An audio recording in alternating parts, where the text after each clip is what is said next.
Okay, it is coming up on 9:30 right now, and we know when you are quarantined, it is easy to think about how tough things are, how many problems there are right now. But our next guest is hoping that you will start to think about all of the possibilities. So we want to bring in Dr. Dain Heer. He is a world-renowned author. We are so glad to have him with us. Good to see you, my friend. I understand you are just back from Europe. What was it like getting back, and how were you able to make that happen?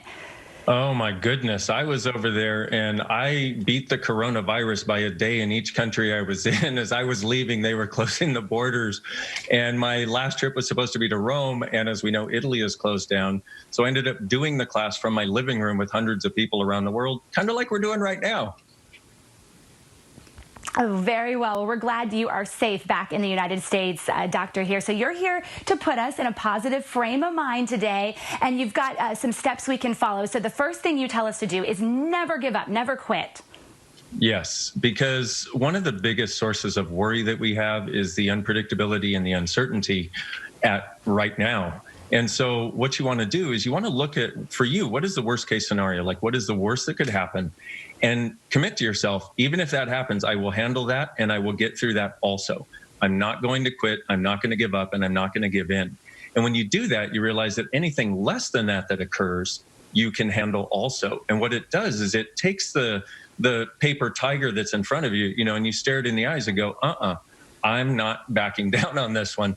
And that gives us the strength to move forward. I saw a great quote the other day. It said, worry is like a rocking chair. It gives you something to do, but it never gets you anywhere. That is a good one. I'm going to have to write that one down. Okay, number 2, you tell us to somehow find a way to break the panic cycle. We're seeing panic buying, panic thoughts, and you tell us we need to break that cycle.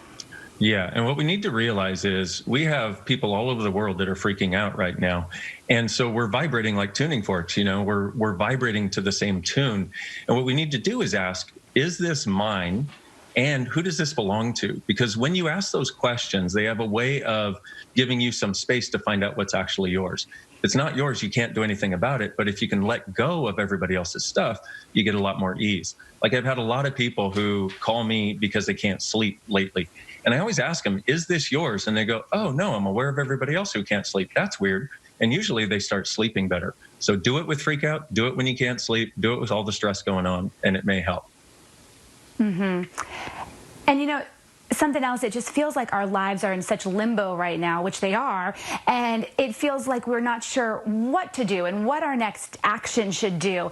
How do we make sure that we're acting and not reacting to what's going on?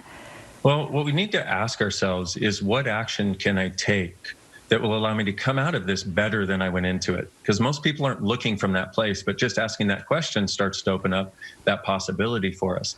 So, for example, people who are stressed out about getting laid off, as an example, like, write down what you love to do, write down all of your skills, and then start doing research. Use this time to learn what else you could do in case that worst case scenario occurs. And the other thing is, there are a lot of people who have been putting off a lot of things for a rainy day. Well, guess what? The rainy day is here. Rainy weeks are here. One of the gifts of this is that you have time. So maybe you call people that you haven't connected with. You actually get to, maybe you wanted more time with your family, spend more time with your kids. Maybe you wanted to start a workout program. You now have the time to do it. And also, there's a ton of resources available online to educate us about different possibilities, but also to support us as we're going through all of this. We'll all come out of this with a new skill somewhere along the way. Dr. Dain Heer, thanks so much for your time. We're glad you're well, and we hope that we can be together again in the studio soon. Thanks so much. Look forward. Thank you.